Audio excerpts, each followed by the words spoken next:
Anyway, guys, what up? Welcome back to the Mob Jazz podcast. Welcome. Welcome back. Today we have the boy Trevor. Today we're joined by our brother in the building. I feel like we mentioned you before on the pod. We spoke of him, but we didn't name drop. And he has been in a few episodes. If you guys watch the very episode, this is a guy who came behind the window. People could see that? Yeah. I was like, yo, who's that guy? PP. Yeah, so he's been in the studio once or twice. That was a mad episode. That was a blast. Yeah, that was a blast recording that. Yeah, man, Trevor is that. Do you want to introduce yourself and what you do? Yeah, so my name is Trevor Mukholi. I'm an independent curator here in Kampala. That means I put up art exhibitions and write about art and artist stuff. Yeah, that's what I do. It's my whole personality. Fire. I know nothing except outside that. And it shows. Nah, it shows. He's a fire curator, bro. He's an artist, bro, in and out. In and out. He's doing sick things in the curating space, bro. Recently he had an exhibition, digital, called Kipyaki. Yeah, so for that exhibition, we had artists in East Africa. We had artists from Ethiopia, Kenya, and Uganda, and artists from the UK, and just showing how photography is changing. And it's all online, kipyaki.newart.city. That's still up. Yeah, it's up for the whole year. It just went up, and people can access it whenever. We'll link it. That was the whole point of the exhibition. When do you link? You like put it up here? That's like the whole point of the exhibition, that people can see it.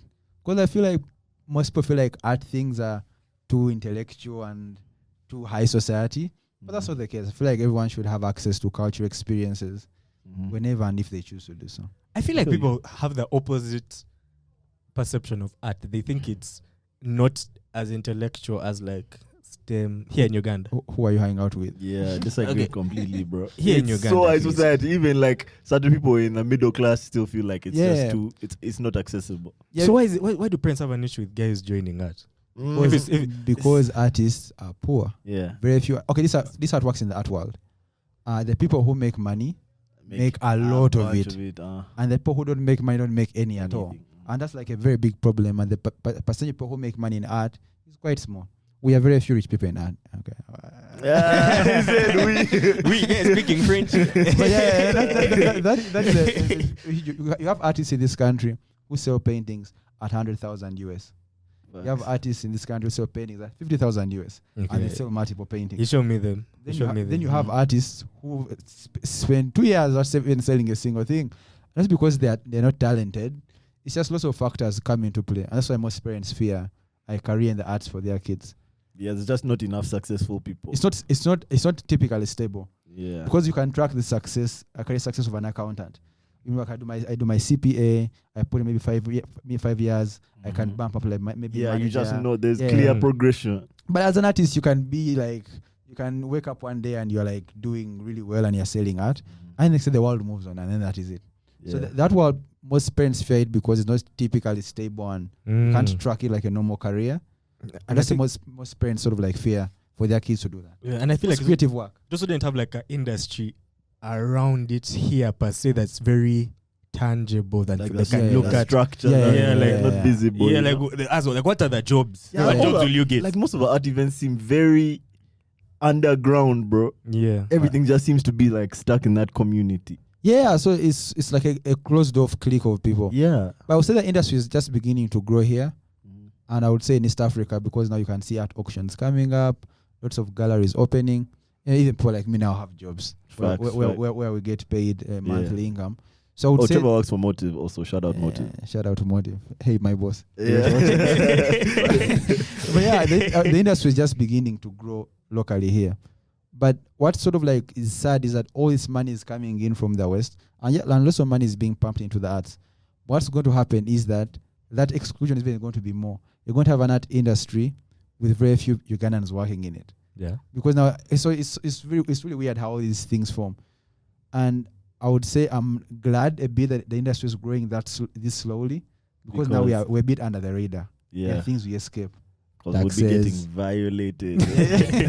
Allegedly. Yeah, because like lots of money is flowing into the art ecosystem now. How much of that money is illegal? I wouldn't say. Okay, art has had a notoriety of being used for money laundering, but I wouldn't say it has begun here yet. We are getting there. We are not yet So we're getting there. We're not at high level. I think the money laundering is like that's being the top goal is level too art funny, now, bro. Okay, let's break it down. Yeah. Imagine Jesse is a rich heir of a fortune, right? Yeah. Okay. And has to pay income tax. Mm-hmm. But the income tax is given against the assets he owns. Then he sees Melvin, who is a gallerist. Okay, let's say Melvin is an artist. And Melvin draws a donkey. And then Melvin says, This donkey is this what? donkey is worth $5. Melvin says, cool. He says, cool, I'll buy this donkey. Then he goes to auction and comes to me, an auctioneer, and starts to sell this donkey at auction. Then he bids $100 million US on that donkey. Now the donkey is worth 100. Yeah. The donkey gets brought to auction. But the thing is, he can buy it through a proxy buyer using his own money to get it back to him. Yeah. And then he'll come to a museum and say, you guys, I'm donating this donkey for $100 million tax write-off. That's smart because the money hasn't gone anywhere. Yeah, but the value has been created out of seemingly nowhere. And the 100M that he earned is now going to be written off as a charitable donation. So as systems of art grow bigger, there are instances globally where art is used for that. And here our cultural systems haven't grown to that extent whereby art is classified as an asset type. But it's getting there. I've been part of conversations where people are trying to get there, and that will support artists, but still it can be used, like you said, to move money, and people do that. Yeah. It's sad, but people do that. I feel like money laundering is one of those things where it's only the government that's nashing for the most part. Because if the money is in circulation, the money is in circulation. No, it's not. It doesn't work like that. The government, it's not only the government nation. Yeah, I know. We're going to say that the government has to provide social amenities. But then that only applies to certain governments. Okay, that's. But doesn't it also lead to like inflation and stuff? We can get all like theoretical about this stuff, but it's wrong to steal. For example, let us say I'm a Sierra Leone drug lord, right? And I have, let's say, my $200 million, and I want to wash it and make it seem nice and to spend it in peace, right? I'll find a proxy art fund and be like, hey, this art fund aims to support artists and invest this money in this sort of like art fund. Yeah. But then the tax write-offs that I get come back to me in the case of really clean money, and you can have this business funds running off of this.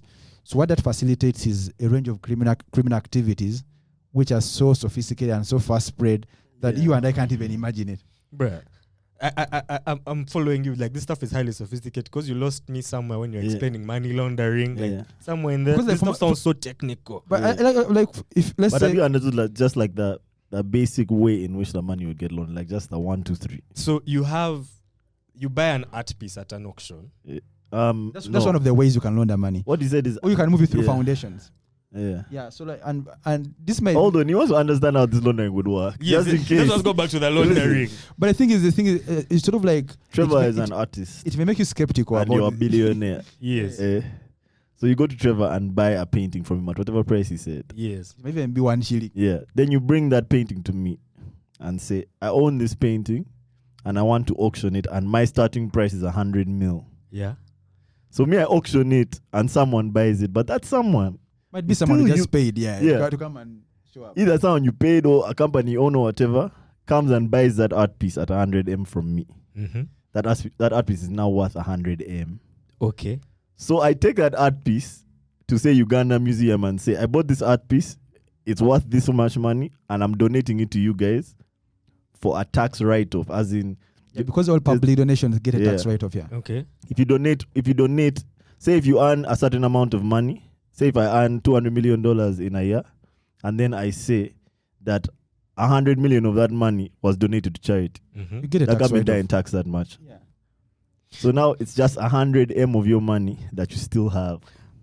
But haven't you bought the painting for 100M? Then the auctioneer. But the thing is, the value has been created out of nothing. Yeah, you pay the auctioneer a commission. The rest of the money comes to you. You're the seller. So just let me explain. The value of art is arbitrary. Yeah. The value of art is the value you place on it. Yeah. That's why when you go to a gallery and you see a painting and they say $5,000, it's not like the materials cost $5,000. It's wholly subjective on the artist, maybe a current market price, auctions, where the gallery is located. For example, if we say an iPhone costs, let's say $1,000, we can track how much for the parts it costs to make. Or when you say sugar costs 3,000 a kilo, or like oil costs but petrol costs 3,000. Yeah, there's like different forces that are determining real world factors that determine that. But with art, you have Basquiat selling for $200 million US. Yeah. You have like maybe an Andy Warhol selling for $15 million US. Yeah. But the paint and canvas it costs to do that is like what? Maybe at max $200. So the value of art is subjective and is inherent for the value people place upon it. Mm-hmm. It's more of like cultural pride. But you can hack the system to move money, and that's a big thing in the art world, especially in Europe, and there have been people cracking down on that. Like I was telling you about foundations. How do you even crack down on that though? So what they're doing now, more and more, they are tracking auction houses to give a full accountability for the people that buy these paintings, so they can track where this money is coming from and how it is moving. Because without that, you have like open checks to yourself to get like endless tax write-offs, and that's to move why I money feel to your like friends. the art scene here might be young, but then it'd just be. I feel like it would be easier to do stuff like that here. Yeah, no, it wouldn't, because you don't have the structures here. You don't even have you don't even have like serious museums. And me, I think that's what we're the missing. beauty. Yeah, like we're missing an auction house. I think the beauty in it is that because we don't have structures, I can just see. But no, that I bought all these art pieces at these different. But that's the catch. It works when you have structures. And I'll give an example. If you go to because art follows reputation. Reputation is really important in art dealings. If let's say I showed you work at Sotheby's, you might be a boy from, let's say, Katwe, who draws zebras. It doesn't even have to be anything important. But if your work found its way into an important auction like Sotheby's with a reputation, your value would go up overnight. There's a Ugandan man here who spent almost 8 years of obscurity until his work showed up at Sotheby's in London, and it sold for it was £50,000. And then from there, his work in a year, he sort of like was grossing out auctions 90,000, 100,000. He's called Godwin Champs Namimba. And he made so much. He has made so much money, but on the low. But it just shows you how fast your career can be fast-tracked. Yeah. With his reputation involved with. So here, our industry is still young, and it will take time for such things to be even possible. But the more sophisticated the art industry becomes, because rich financial managers always find loopholes anywhere. Thanks. And the art world is just like one of the places they do that. So how does your art end up at Sotheby's? Oh, how? What is that? I know, of course, it can't be a straightforward thing like mail it, but what does it look like?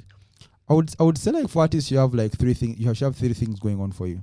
The first is luck.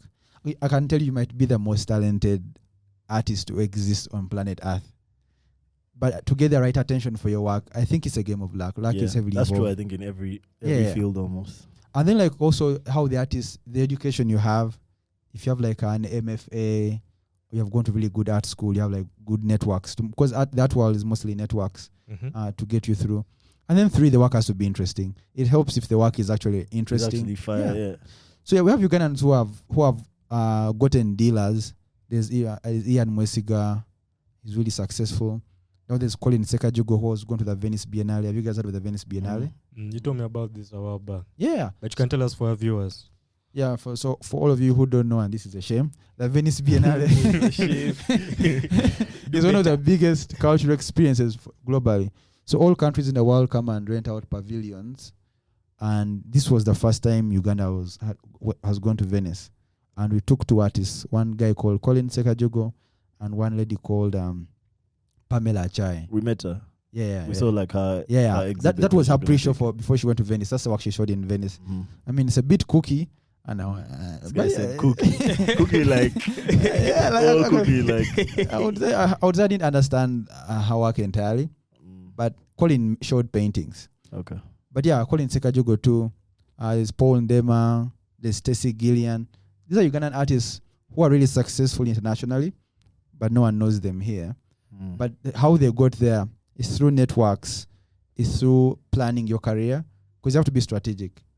You have to know what events to attend, whose hand to shake, whose joke to laugh to. Yeah, still politics. Same stuff. But that world is more subjective because it has huge ties of social class embedded into it.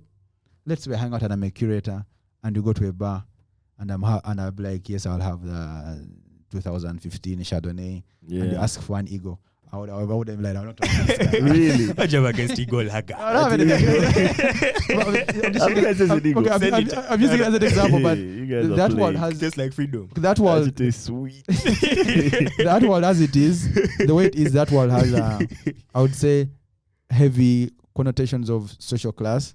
Because for artists, you have to know how to woo curators. You have to know how to, even for curators, you have to know how to get into collectors' circles. You have to dress a particular way. I wouldn't say, but you have to have like to carve out an identity. I think so. I think you'd have to look unique. However, you look crazy. You look unique. Crazy. but that's a stereotype. I mean, I know guys artists who just like wear suits. Those guys must be highly talented. 90% of artists wear boots a lot. Yeah, that's like, I feel like that's like a thing. That's like I'm wearing boots. Right yeah, that's like bro. I don't understand. Okay, you have that one. But yeah, I feel like with artists, the desire to be fashionable is overwhelming. Yeah, because you have to seem like you are against the trend, but in a cool way. Like he said, you have to carve out a persona that's unique. So you have to show up and be a certain kind of. You have to be an artist. But you know, it's so funny that all that is true, but because so many artists are like trying to be different from the rest of society, they've also now formed their own society that has its own rules that you have to abide by. And which is where the clique sort of like forms a stereotype. Yeah, now you all have to dress like this, you all have to act like this. Yeah, and I'm like, as an artist, so they can identify you like that. But yeah, it's true. And Atwalia is notorious for that. It's clique. If you go to exhibitions, it's the same faces you have seen. Yeah. And I feel like I don't like that.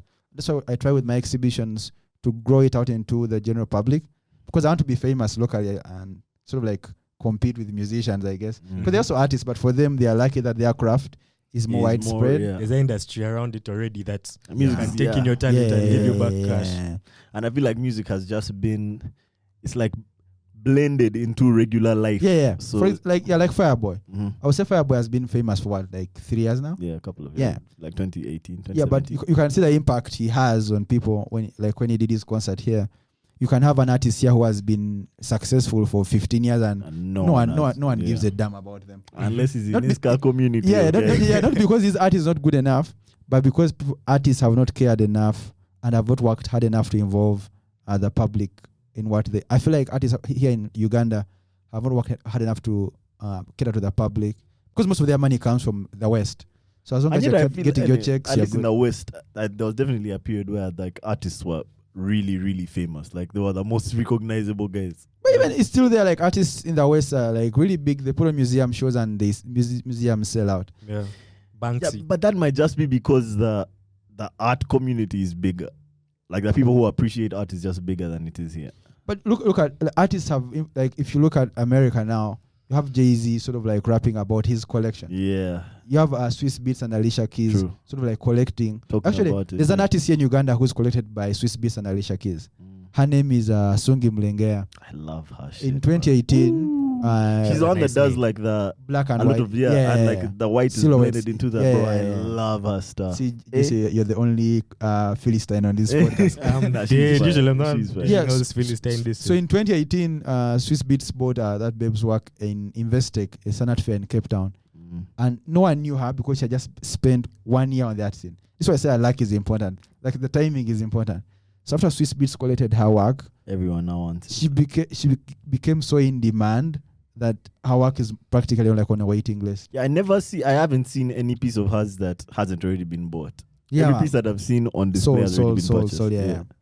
But that's what I mean. Like in the art industry, it's not that always good art will sell. It's like timing plays a lot. Like trends play a huge factor. Yeah. So back to the thing. I feel like the public here hasn't been involved enough in art, because think of really I don't want to use this word, but let me just say crazy projects that are more pop and less academic and artsy, just to get people into it. I have like lots of stuff learned as a curator that involve people more and more on a more grand scale. I've never seen an art show being I guess I haven't seen guys try to really, really monetize the art scene, like paintings and stuff. Also, people here are not that rich. No, that's not how I mean it. I mean, like, in the same way that you would host like a concert or whatever. I haven't seen guys host like say we're going to have 1,000 people come to this gallery or something like that. Okay, I don't wanna. Okay, there's something I'm going to do, but you'll see it when I do it. I can't spill the beans here on MJP, but you'll have hints when you see what I'm going to do. When you sit then for the guys who watch MJP, you'll be like, it makes sense. What the guy said makes sense. But I get what you mean, because other museums do that abroad. There's this guy who had Ai Weiwei, who had a whole village create for him 1 million sunflower seeds that he put in a gallery in London. And it was like a whole event. That's mad. He just poured the sunflower seeds on the floor. Yeah. There's this dude called Christo and John who rapped the whole German parliament. It was some synthetic material. They also wrapped the Arc de Triomphe in Paris. They wrapped trees. It was insane. That was cool.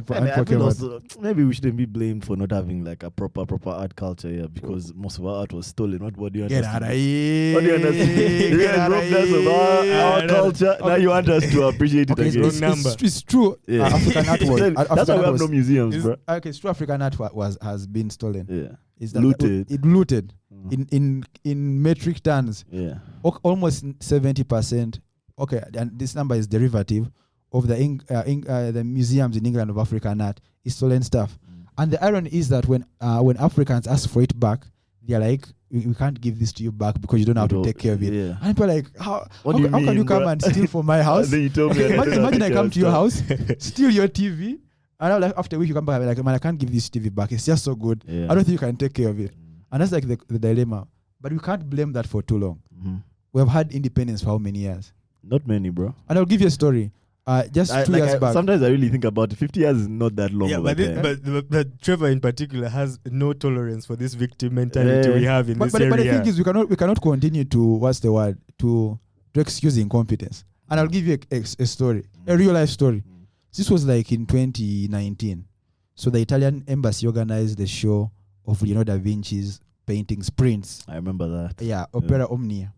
So during the installation, there's a piece of Ugandan art called Walumbe by a guy called Gregory Maloba, which was, I think, knocked down and it fell. It's a statue of a head with horns.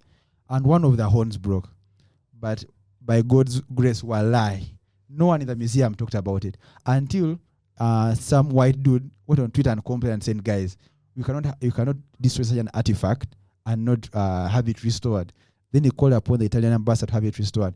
It took a foreigner to come and complain about a Ugandan artifact when the museum management was basically doing nothing. So you can't look at that and say and blame having a lack of an art culture on an external factor. I feel like people here also have been desensitized for some reason or the other to some of these things. And there's a huge level of incompetence in some of these organizations due to their lack of, there's no accountability. And that comes, it's a cycle. If you don't teach people to appreciate art, you become lazier. And you don't teach them to appreciate art more, and the lazier you become until they think they're indifferent to it. I think it's like a vicious cycle in that I don't know if we can blame the Europeans per se for looting the art. I don't know if I blame them anymore, but it's just that it's now the effect of the art being looted is we do not have an appreciation for, can I say, our art. Like a lot of us haven't seen what our art even apart from the few hides and skins in the museum. Yeah, with like an appreciation for art, which is something that they teach a lot in Western schools, man. From like Jump, maybe niggas in this age just don't have taste, and that's something. For art, nah, bro. I think it's like deeper. When they're teaching us art, like in class, you're never learning. There's no history. The history of it. History of African art. You make a compelling point. African art history was. It was whitewashed. Yeah, we go back to your point. It was whitewashed by the guys who looted. It's a vicious cycle, but we know who sparked it. But man, I agree. I've noticed that the indifference, I'll say, in the art scene. There's a time I was at a party with this guy, and then they were like, white men. Legendary party. And then he said, apparently, he's going to buy white women for reparations. You've exposed him. Camera. I was like, Wakanda forever. But I think he has repatriation all the way. Instead, he just stole a bottle of wine. That was a good. You have to settle for something. Listen, you can't get A. Baby steps. Baby steps. Yeah. But the African art actually has been not even just stolen from actual stealing, but also like in ideas. If you look at the whole Cubist movement, that's Picasso and Matisse, they came to Congo and saw the Congo masks. Because Europe had done everything. Okay, you might hate on Europeans, but you have to admit they're pretty good at art. Let's say by the 1800s, these guys had done everything. They had painted the human form to perfection. They had figured out how to paint human skin so it looks like skin. They had figured out how to paint clothes. And so they are bored. They're like, what's new out there? There are no new images to create. So these guys started going out wandering for inspiration. And then Matisse saw the Congo masks when someone brought them from Congo. I was like, wow, fuck, this is something interesting. And then Cubism was born. But now people credit Picasso as a sole genius out of an African craft. I think because Africa never had like geniuses, it was more of a community thing. No, it was a thing of, man, I hate going back here, bro, but just everything was destroyed, man. Yeah, I think, you know, one of the things we have to remember about colonization is why it was so effective is these guys came with the agenda of they have to kind of change our mindset. Yeah. In terms of they have to put in our heads that everything African is bad and everything European is good, which is not the truth, but that's what they had to put in. But okay, sorry to put you guys on a spot, but I have to ask you a question. Yeah. Ask. If let's say we had a time machine, right? Yeah. And you know how life is now, and they ask you to go back and change colonization, would you hit that switch? I'd go crazy, bro. I'd be like Rambo, bro. Okay. Oh my God. I'd go to just that moment before they burn down all our libraries. I would destroy it. But I'm talking about specifically in Uganda. Would you go back and stop colonization? Okay, I've thought about this question a lot, me. I used to think so that I can go back and change some stuff. You would. But now I'm thinking, bro, what are you going to change? But okay, guys. What weapon do you have today that they didn't have then? I have to say, I'd rather deal with republics now than ancient kings. Yeah. Because you guys assume that ancient Africa was just people singing kumbaya, holding hands. It wasn't sweet. Kings back then could come and be like, you know what? I don't like the way you look. I want your head on a plate. And no one would like What complain. I'll say though is I think democracy was inevitable. You think? I think or at least kingdoms would have liberalized to an extent. Not in 50 years. Okay, bro. Yeah, not in 50 years. But you know, we would still be subject colonialism started in when did they come? 1900, yeah. 18 something, right? They came. So I would say like 100 years. Yeah, it would have been a while. I think things would have changed. No, I think by now would still be like bowing down to a king. Well, I don't know. So. I don't even know what changing colonialism means, bro. Like people think that you just have to go and kill like one guy who is like the influential guy, or you have to stop one event. Bro, this thing was so systematic, bro. But my thing is, would you guys rather bow to the queen than bow to the Kabaka? I mean, that's but I think that's a point of contention. But you have to realize Uganda was a highly sophisticated society before these people came. True. The only critique I would have of Uganda back then is the king had absolute power. But Uganda was highly civilized. Yeah, they still had a parliament. They still had, Uganda had some sort of they had systems. Yeah. Really concrete systems. But the only one weakness was the king had absolute power. The king could do anything. But everywhere else in the world, that changed. Yes. Without, okay, I mean, France started. Yeah, France did its own thing. Yeah. And then, China did its own thing. But you bring a compelling point. Yeah. I now agree with you that democracy would have been inevitable. Would have happened. Yes. Would have happened. But I feel like you never know until it happens. Maybe. I don't know. I think in hindsight, it looks like it's inevitable. I feel like there's so much potential in terms of stories that are going to be told. Like, those parallel stories about colonialism and if it never happened and shit like that. I feel like that's such an untapped area, man. True. But me, I'm conflicted because I cannot comment on whether that would have happened because that's a future I have not lived. Yeah. That's a system I've not lived under. So I feel like I'm not even equipped to make like any assumptions about how life was back then. True. Which makes it a bit hard. And you can't assume it was better. Or that it would have been better for you. You wouldn't be speaking English, For you wouldn't be speaking English. You'd have no power, no water. We would form another language. We would have had all of those things, man. How sure are you? Power and electricity. Okay. Where? But wait. Yeah. We have to be serious, you guys. Let's be objective. Let us track how we were if we are cut off from the world back then. Like China was. China had the Silk sort of like road and people coming in and out, but they had their own technology before some of these European counterparts. But imagine if Africa was cut off from the West. We had our own technology as well, bro. I know we had our own technology, but I don't know. It I was don't know if it was witchcraft. power and It was running witchcraft. It wasn't waters. witchcraft, bro. Because to this day, how many African women, I'd read some No, we had- statistic, we have to had- go and fetch water every day, spend about 1 billion hours every day fetching water, African women, something like that. Up to today. Okay, the thing is, Africa was a more, and this is gonna sound harsh, it was a self-balancing ecosystem. Mhm. And people sort of like subsisted often, and subsistence was a crucial point of it. You didn't farm more than you needed. The most defining feature of now our sort of like civilization now is that we're no longer producing out of scarcity. We're producing to fulfill extra demands, and so we're no longer subsisting. We are scaling and commercializing. That's why you find one guy with 3,000 hectares just growing pumpkins. That wasn't a thing back then in the day. Maybe if you're like a big enough farmer, you'd have like maybe 10 acres of yams and you're like a very big man. But the impact of nature was a bit smaller. Yeah. But now we are pushing for a more diverse sort of consumption, because Melvin wants a car, he wants a TV. Yeah, well, capitalism, bro. He wants to have like 3 pairs of socks that define his personality. Yeah. A shirt to show that he's serious, a t-shirt to show that he's a fun guy, a black suit, a grey suit, a blue suit, Look, a man, watch. I agree with that. I asked him 2 things. When you said Africa was self-subsisting, I agreed with you.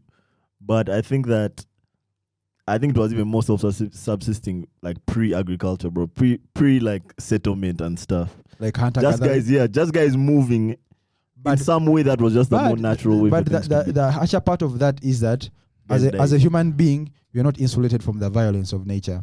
Yeah. So we were part of it. We were violent as well. But the thing is, for example, child mortality, malaria, sort of like thinned you out enough for you to be able to subsist. But now the problem came when we got enough inventions to make our lives longer. Yeah, that means our population grows faster. That means we can't move. And we have more needs. So let's say your lifespan in hunter gathering was, let's say, at max 40 years. Because at 50 you're slow and the lions will get bro, you. You run every day. You run every day. It was actually like that at some point. It was Now they're exhausting, slow man. and the lions are looking at But you. now your kids are sort of like insulated from the disease that would kill them. They have healthier childhoods, but they are more sedentary. So now they're focusing more on needs that emphasize their personality rather than basic survival. That is why the need for products increases. And also you produce stuff like a Barbie doll for the girl, Superman, a toy for this boy to show that he's so like play that role of him being a male member of functioning society. So like have all these things around you to sort of like re-emphasize the comfort you have become accustomed to. Which sort of like snowballs into very many problems we cannot deal with in this podcast. But now the question comes back. Now knowing that, would you rather go back to a society whereby you lived more an easier, less stressful life in nature, but with more stress on your physical body? Or do you have a life whereby you have less stress on your physical body, but more stress on your mental health and having more shit on you? And that's why I choose. Would you go back to ancient Africa or stay on the colonialism trade? Yeah. But anyway, it's a hard choice to make. It's tough. It's definitely tough. When you put it like that, there's definitely only one tough. choice to make. You're messed up either way. But at the end of the day, just because we have all these things, does that necessarily make to like happiness? Yeah. Are we generally happier? Maybe we're living 30 years back on average, but there were 30 years of pure joy, bro. I think I wouldn't say pure joy, but I like the way you said that now everything is catered to guys' feelings. Because I think in the past, you're just trying to stay alive, bro. Everything was instinctive. No one gave a damn about your feelings, man. One thing, if guys were so present. Because if you had a lapse, it was your head. The lion has gotten. It was something was gonna obey you. I feel like back then I would say, and I was watching this documentary called "The Century of the Self," and back then you had 2 roles.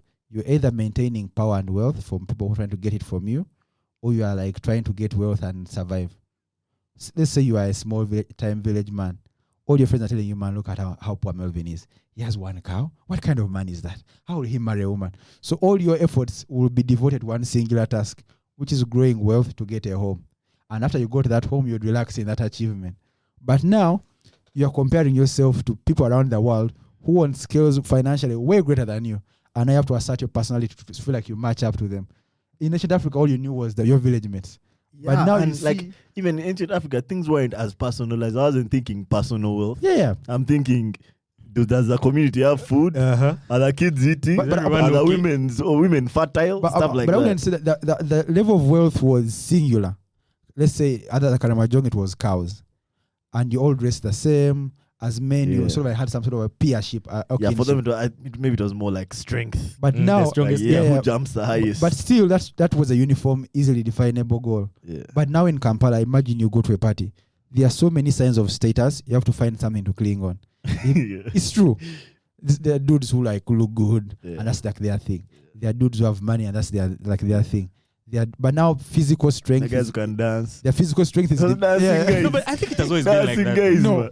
Okay, it has always Maybe been like, right now it's like to a gross extent, but I think human beings have always been comparing themselves to like different status symbols. but the thing is, some such symbols were sort of like, I would say, universal. For example, let's say there are beads you wore when you reach a certain age or a certain level of wealth, right? But now that has changed. As a human being, you're supposed to have a unique sense of identity and style. That wasn't there back in that day. I think what has changed is maybe if you used to wear like a particular set of beads back in the day to show wealth, now you wear like a particular Gucci bag or like a Louis bag. But the thing, that's my exact example. Now, instead of like one set of beads, there are like 70 suits you can choose from Yeah. to show how unique you are as a human being. Yeah. And also, even in luxury brands, there's luxury. There's peak. But I guess that's like kind of a result of this globalization that we see, in that you cannot have, for example, if your status symbol was just the beads, that's only particular to you and your group that will understand that that's the beads. But now we've kind of had that's what I was. time That's what I was hinting on. all the status symbols to compete and see what is now the ranking of status symbols in the world today. So now you'll be comparing your father to Elon Musk. You'll be comparing yourself to some reality, to like Rob Kardashian. I'm 23. Why don't I have a G-Wagon? These guys have G-Wagons. I feel like I'm not successful enough. Yeah. And that's the thing now. Society has, due to the connection we have formed, due to like the technology we have, people feel more and more worthless because of how much they see compared to, juxtaposed to them. Yeah. Mhm. Imagine if you're doing great in Kampala, you have like your little life going on. Okay. You're 23. Yes, you're a lawyer at some law firm and they're paying you whatever they pay you. Yeah. I mean, it's not that much, but you're surviving. But relatively and, speaking, and then you go Instagram and see your fellow in Manhattan who makes 80K, yeah, has a Corvette, a nice apartment, a MacBook Pro. You're like, man, what am I doing with my life? Yeah. My life sucks. Yeah. I'm gonna die. You have a panic attack and you're freaking out. I wouldn't say like we should look life through a sort of like a lens of relative poverty, but we have to admit that social media and connectivity has played a huge role in how people perceive themselves. Okay, that's true. That's true. Like social media definitely has a negative impact on how people perceive their own lives and their own state, because social media is basically like one big highlight reel. Like no one ever posts sad stuff on IG. And it's curated. Like, for example, if you see my Instagram, man, I think my Instagram is pretty lit, man. It's just like travel pics, you looking paying, Right. speaking with mics. And you're like, man, you're like, this guy, man, this guy is legit. You and us all, bro. Like, I've never seen anyone post anything sad on Facebook. Like, today I'm feeling down, or like today I lost my wallet, or like never, bro. So it's just, oh, look at me, I'm doing this, doing that. But yeah, that's the thing. Human beings now, since you have lots of products that can create a personality for you, you're able to create different images for different people. It's really possible in this age for me. I can see Melvin, but like, he's Melvin. He's dressed in a nice shirt, a very subtle watch. This looks like a guy who works in a corporate. Seems like a chill dude. And then you find Melvin in a Kafunda somewhere. He's sort of like, so you can Different guy. No, I have his boys at ODC. There's a place that they go to drink. You know what it's called? Bobugua. Bobugua. Do you know why? Everything's one bob. I thought you were going to tell me because it's Bob's Gua. Bobugua. Nah, guys, Bob.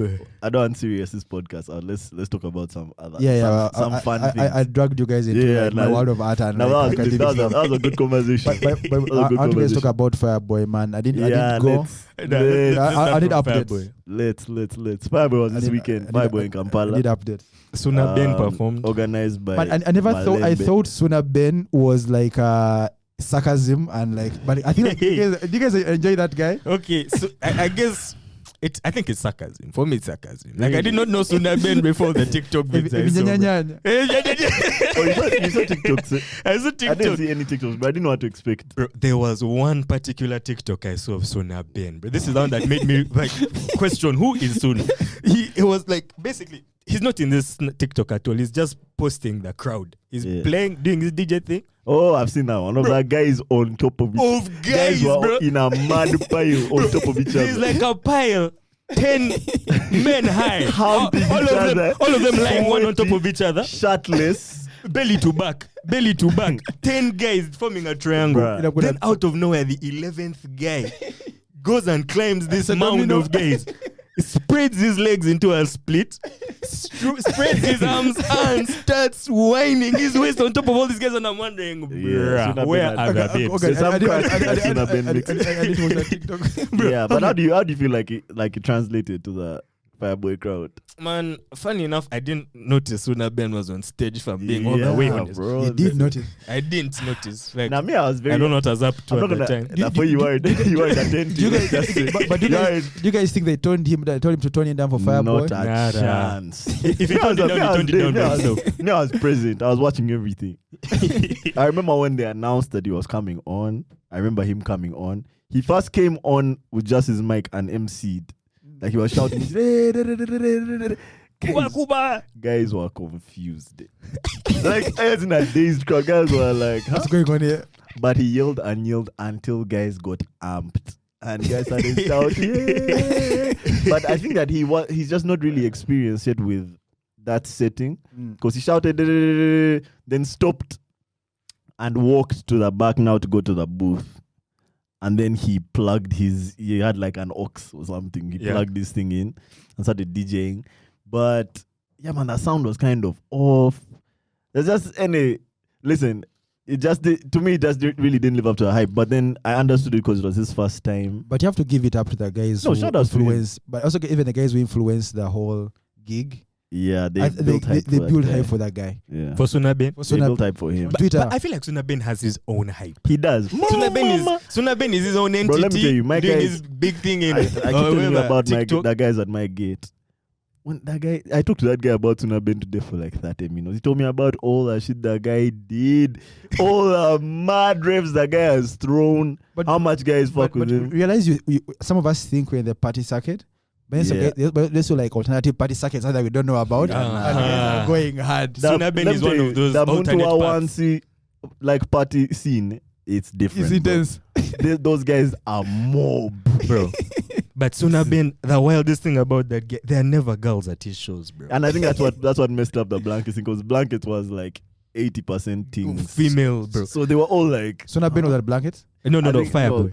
Yeah, it was a Yeah. Fireboy. Fireboy, no black. Sorry, my bad. I mean that Fireboy. There's too many women. I think that it just messed up his. He needs to like reset it, man, to Bro. fit women as well. Suna Ben can be in an ocean of guys. You're not seeing even one. Like, bro, a guy can post a wide angle of his crowd. Wide, shirtless. Sausage face. It's also the time if Suna Ben is to drive through this grab, bro, you'll just see like a convoy of but the guys shirtless ready to turn up, bro. Suna Ben. Yeah, man. But So, Suna Ben aside, Fireboy was actually late, bro. nah, But Fireboy's set was spectacular. Fireboy- Man, I've seen the pictures and videos coming out. My lord. People are crying. bruh, Yeah. bruh, girls were The crying. set was His stage was on crazy. point. Like the stage setup was on point. His band, my lord, bro. On point, His bro. band, the saxophonist, But you guys the guys on the have guitars. this fear of concerts because of the chaos that happens after the concerts. Leaving. How did you guys make it out? Was it all good? It was It's okay. all good, He yeah. just walked out. People stream out now. They no longer Like, chase everyone out yeah, at yeah. once. No. Guys stream out one by one. Yeah, man. With concerts, I always have that sort of like anxiety, like okay, I'm What getting happened? in. Remember a concert? Yeah. I had my friends to like get robbed and had beaten up and had their stuff taken. Ah. Oh no! I was like, man, fuck. I fear What concert concerts. was that? I don't remember. I think it was Cindy. Things really changed, man. These days is like a requirement for security to be extra. So guys have to pay for more police or military or whatever. So yeah, it's for the most part it's safe. Obviously, guys, stuff gets stolen. Okay, Guys' yeah, that one phones- is yeah. given simply because of the area of the world Okay, you're yeah. in. So you might get pickpocketed, but you won't get beat up as you exit the venue. Yeah, they took Not our inside boy the Raymond's phone, man. Yeah, boy. Yeah. Yeah, Took Raymond Raymond's phone. put that on Twitter. Yeah, they took Yeah. his phone, man. But he said he's making like a revenge video against his phone. Yeah, but it was even, let's not say too much about it. But yeah. And then you'd be like, next thing you see iPhone 13 for sale, 256 GB, battery healthy. Yeah. 1 million. UK used. It's lightly used. Slightly. But Fireboy was Yeah. lit. Except one thing I kind of noticed, and maybe this is just being weird, but did Fireboy look kind of sad too? Didn't you see pictures of him around? No. Oh, like before the concert. Before, after. I think that's just. I think first of all, I think touring gets exhausting, but also, bro, I don't know any of you guys, man. And I've had to take pictures with like 30 guys, bro. I'm done, man. But I feel like your social battery runs out. Like, remember, he has to do promo, media tours. And also, let me tell you something else. Apparently, he didn't want to do any media. Because remember, we tried our hardest to get that guy here. He didn't want to do any media, man. Yeah. So maybe he's just dying that. Bro, that guy looked so just down, want to be on bro. stage, man. He looked so down. Yeah. I saw him on IG. He wasn't posting UG. He just posted over Zambia next, something like that. Man. He did yesterday. Maybe, bro. But I checked immediately after the concert. Said there were 12,000 people At the concert? at that concert. 12K. That looked like 12K to you? Nah. I didn't even feel like 12K to me. How does 12K feel even, bro? I don't know. When you're in there. I don't know, but Nah, but that guy put on a show, bro. That guy put on a show and his music was I'm just checking to see if he bro. posted us. He didn't dance. He just shook his head like 2 times. But he's So, like, the music was the one shining. His 12,000 talent. This is dancers. Yeah, dancers behind him going crazy. Damn. But you know, first, You could He went wild, bro. He jumped. He was waving his hair. Yeah, like yeah. but if at first, I didn't believe that he would feel cricket over. Like Really?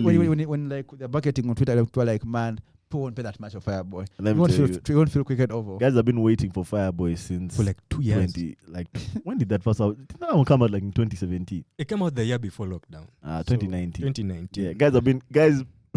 That album played over and over and over again. Guys have been waiting. Then he put out another album after that. And he was supposed to come after that first album. Then COVID happened. Then the second one. Yeah. Then he announced that he was coming back again, and he dropped a second album. And does he have another one after Apollo? Nada. Bruh, but he killed it, bro. Shout out But Fireboy. That's one of the guys who, bro, people knew all the words, man. Bro. Guys were singing word for word. Everybody posted that picture of that song list on Twitter. Yeah. But it's time to do revision. Yeah. And the coolest thing that he did was that there's this one song that wasn't on that list. And everyone was like, bro, where is this song? Where is this song? Where is this song?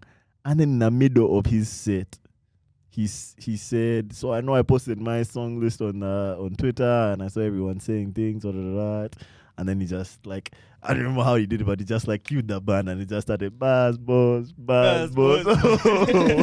That crowd went crazy. Okay, I remember bro. bass, It was a How blast. come now I'm not just feeling sad for not Nah, having there one were for Fireboy. sweet ones. Oh my lord, bro. I just love concerts in Kampala because they remind you.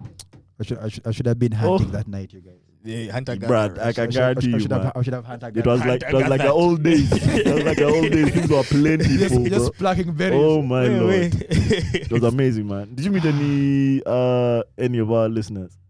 At the I feel like you Yes. came kind of late. I did. I met one. Yeah. I met Ian. Yeah. I met Ian. Yeah, notorious. But the guy told me he is my boy, man. He's a good guy. Bruh, Ian Yeah. came, bro. I was like, Shout out to you, Ian. shout out Ian.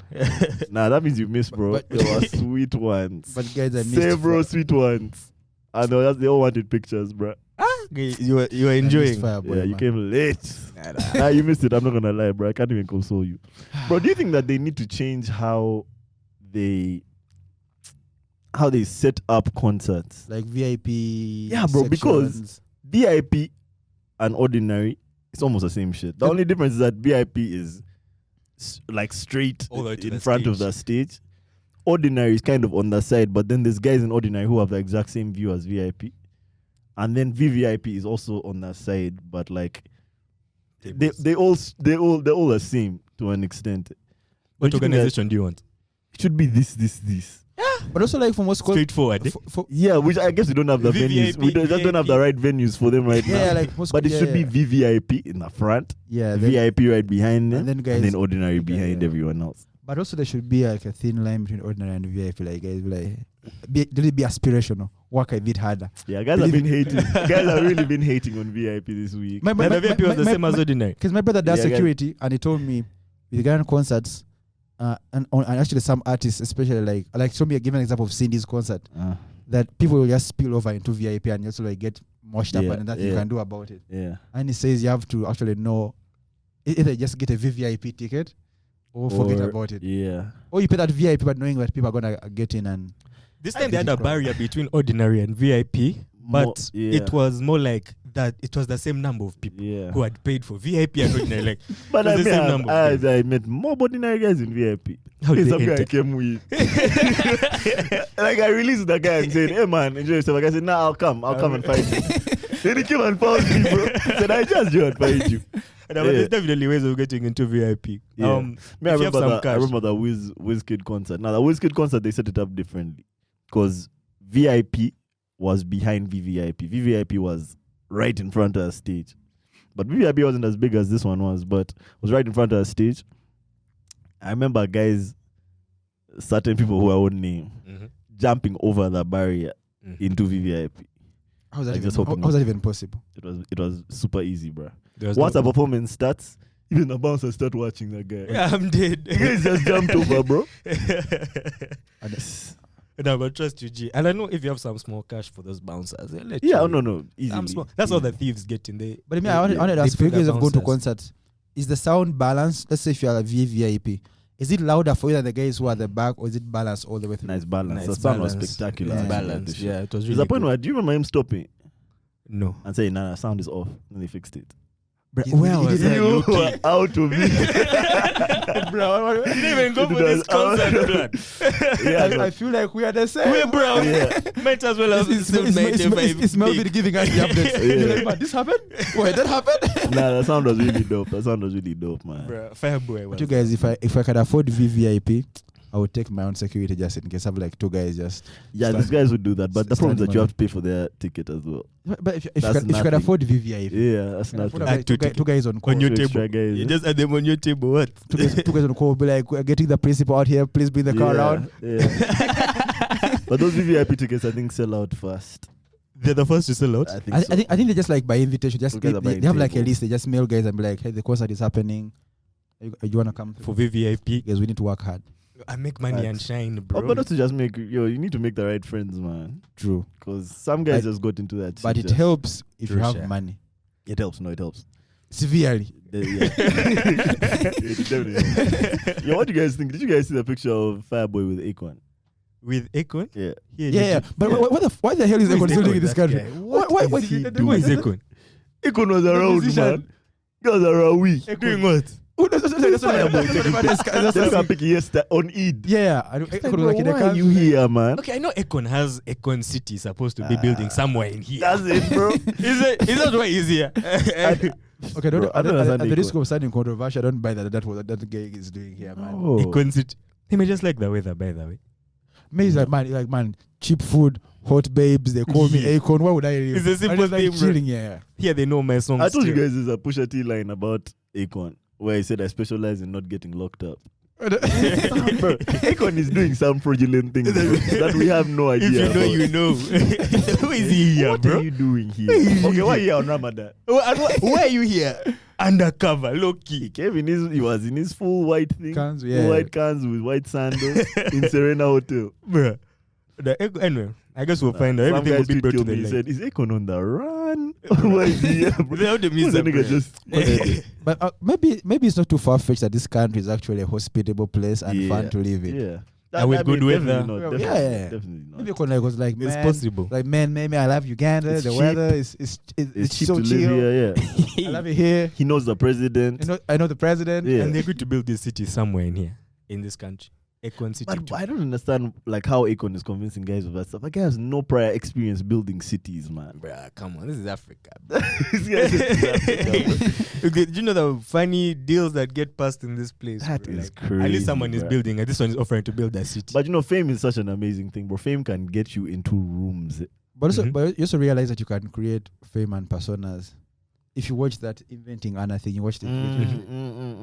But Anna Sorokin, I feel like as long as you believe in your own juice hard enough, Yeah. other people believe in it. True, Look up to that. true. You know what, guys? I'm I'm this. I'm going to build a city. Yeah. I'm going to build it here. I need 300 square kilometers of land. Yeah. Hurry up, I'm to another country. Yeah. The guys be like, who the hell is this? Maybe Akon is living here to convince him that he's like down, like he's really trying to. Yeah. It could be.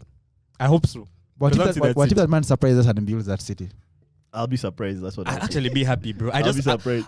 I'm praying it's not a scam. And like, I'll be one of the guys I'll be- who are surprised. I'll be like, you guys didn't believe in me, but now Akon City is taking I'll off. take that L. Bruh. I'll take that. Bro, I'll start buying. I'll look for property to buy. What I can afford in Econ City because it seems like you'll apologize publicly on MJP. I will apologize. I'll apologize, bro. Econ. Buy some Ecoin. Econ is not building. Ecoin. That guy's not buying. He's not building anything here. Bruh. Yeah. They didn't even build the other In one. Senegal. Even in Senegal, his own homeland, he hasn't yet built. He hasn't even touched even like 2% of the project. That's what they say. Bro. So it's the whole thing as of now, the optics are off. Just wow. Off, The optics bro. are off. So off, But man. me, I'm a optimistic guy. If I was Fireboy, I would give him the have benefit of taken the that doubt. picture. But see, but that's the other thing. Yes, in this field of city building, he might be a scammer. In music, But he's still Akon, you know. In music, he's Akon, bro. Mr. That Lonely guy broke himself. Down, that guy also broke down a lot of barriers for African acts in the States, bro. True. Like Akon had to happen for this other stuff to happen, you know. But I understand. But I feel like in a way he's messing up his legacy with all these grandiose promises of cities and Ecoin. Like, bruh, you are rich. Just get your royalties from music and relax. Yeah. Okay, help on the low key. But Ecoin City. I remember Akon was one of those guys who made a lot of money. Do you remember that? You make. Yeah. Oh. Do you remember Akon making a lot of money? Like, at the point where he was on all the Forbes lists. No, Econ is very rich. Econ is the Is he though? Econ is the Maybe. founder of Convict Music. Convict Music is the Okay, label that has Lady Gaga on it. Is Are you sure? Yeah, the label that has. She's still there. I doubt she's still at No, Convict but when she Music. was on at her peak, Okay, she was yeah. under Yeah. Convict. And she still makes royalties. So I think He Kesha- and something. Yeah. Kesha, I think, too, was under. He made bread, bro. He made a lot of money. He made money. Bruh, Yeah. he made a lot of money. But then something could have happened. But maybe he was a face of Convict Music. He was Convict Music. He was like There's also an that. actor under Because Convict Convict Music. has to be under something. Must be under like Yeah. Universal, Sony or some shit. But Because I think like, but also I feel like with the money he made, he could have had like a really pretty chill retirement. Okay, maybe I'm selfish like that. that guy is ambitious. But maybe I'm like, if I made, okay, even if I made like $20 million US, I would be like, you know what, world, I care about your causes. I'll donate at the supermarket when I go out to shop. But I'm not building a city or making Ecoin. Now He wants to come back and build his homeland. I know he came here and built like solar powered lights for like some communities, and it was very successful. Like he actually did that. So I think he wanted to now take it to the next level. Instead of bringing solar lights, now wants to bring cities and solar cities. run on Ecoin. Ecoin, his crypto currently that is currently, in charge of. But we haven't seen anything about that. Has Ecoin launched? I think I had something that it launched. But then it won't. Yeah, But even if he builds it, he won't be able to use it in this country because the Bank of Uganda outlawed the use of cryptocurrencies in this territorial region. But there's no DeFi for you, bro. Decentralized finance, yeah. They were like, don't even think about it. When Yeah, you it see was fi- under Comic Music was under Colombia. and Colombia? Epic. Yeah, so And Epic. Lady Gaga. Lady Gaga. He had T-Pain, Cardinal Official. But Lady Gaga was too big to be under convict. Lady Gaga was under. Red But Cafe. when I found out this stuff, I was way so There's this confused. thing Bro. that guys used to do where they would associate an upcoming act with a bigger act. So they made him like hold her hand as she was coming out. Yeah. But she was signed, bro. blew. She was signed to the could have label. been. He was eating Could off have been. of Lady Gaga. He was eating Oh, off of her. Sony Music, bro. So It was under Sony Music and distributed by Columbia. And Epic. he's the one who put on the P Square Brothers. The one who sort of like made them go yeah, international. but them in. Yeah. Yo, Akon did a lot, man. Akon did a lot. I feel like he kind of, okay, if he doesn't build this Econ city, Yeah. he would have marked up his legacy. No. And, okay, They blundered. not Bro, let me tell you, music wise, not fame is music so wise. late. Fame is so late. You get forgiven for a lot of things. As long as he hasn't, no one has died. He'll say he tried. He'll say, remember when Jarul, have you watched that Firefest? Yeah, that Firefest. No one has Yeah. beef with Jarul. But Firefest But Bobby Jarul didn't do that shit. Firefest was so Yeah, bad, he you didn't guys. do that. He wasn't him. Firefest was so bad. Train wreck. I saw the cheese we were eating there. The Yeah, tents. I know. cheese, government cheese in the bread. Imagine a trust fund baby and you end up there like, oh my god, what am I Yeah, doing here? what I am those I are just doing? trust fund babies, bro. Yeah. Those prices. That guy's scammed, guys. No, Firefest. That guy's in jail now, right? The the Firefest guy. Fire Festival guy. Yeah. What was his Him name? and this chick were stealing. They were stealing Bitcoin. Stealing How do you Bitcoin. steal How do you Bitcoin? steal Bitcoin, bro? They were thugging, guys. They caught them. That's only like 300 million. Eh? How did you even catch a guy $300 stealing worth of Bitcoin? But you or guys, some shit. whenever I think I'm smart, I saw that Podwin areas I'm not as smart as I think Yeah. I am. How do you Yeah. steal Bitcoin? How do you steal But how do you Bitcoin? steal Bitcoin after Firefest? How Like that spotlight is already on you, bro. I even caught stealing Bitcoin. I thought the whole beauty of Bitcoin is that it's traceable. untraceable and you can't see who has stolen Now they have a what. special unit that's just focused on that. Bitcoin. That version of that version of criminal activity. There are guys who are now focused on that. And they're grabbing guys. They're grabbing guys, mob. Damn, because Bitcoin scams have been Very running rampant of late. These crypto scams. People starting cryptos. Last year I saw there was like a bunch of YouTubers, Logan Paul, and a bunch of other guys who are pushing this crypto. It's like Save the Kids crypto. I don't know what it's called, but something like that. And basically it was supposed to be like a charity crypto, but they were eating all that money. But you guys, pump and dump. charity. And dump. this opinion might exclude me from out of people and from out of opportunities, but I'm going to say this. I do not trust the regular human being enough to be in control of my finances at a large scale. I rather have one man who regulates it, and he may fuck me over from time to time. You'll believe this out. He may fuck me over from time to time, but at least I know where to look. Uh-huh. That's my biggest fear against cryptocurrencies. Yes. Like, it's too unstable to trust a crowd with managing a currency, a financial asset. So you'd rather trust a centralized bank? Look at Dogecoin, how it's so like rose and deep. You're making 50K at one day, then it's back to $10, and it's back to 50K. And it's, you cannot conduct economics in such volatile environments. It's not feasible. Yeah, but I guess it's the argument to that is it will stable out eventually as the more adopters come on and to find its own. It's like price It's where mean, it's at. Yeah, it's mean. But it seems Trevor is not convinced. But which one? Crypto, Nah, me, I'm telling you, Dogecoin, no, that's the Bitcoin, thing. We're gonna have, Monocoin, Ethereum. Anyone can make a crypto, We're bro. going to have a crypto pod soon. We're going to MJC. invite you for a crypto pod. You just sit there and listen. That guy's going to convince us. Bro, we need but my issue is that it's like anyone can start one of these coins, bro. I feel like I think it's a good idea. You get someone here who's like really well versed in crypto, Yeah. and also like help us understand the entire benefit of crypto and how we can Yeah. avoid some of these things. I think I think it has to be more than one pod. We just need to have like A different series. perspectives on like, because there's also different perspectives in the crypto world. Yeah, yeah. You know? Okay, what do I tell you guys about? I realized last week I didn't tell you guys about my key story. Did I tell you to you? The key? No, Yeah. actually, you didn't tell us how you lost your keys. You lost your Bruh, keys. let me tell you, I had the longest day on Friday. Yet I woke up so happy, man. That was the Friday before Fireboy. Yeah. Yeah. I woke up happy, man. I had a nice slow morning. I like my morning slow. And then I had to leave the house. And I think I left. I had a meeting in the morning that I ended up doing like over video call or whatever. And then I left to come here. Left the house at like midday or something.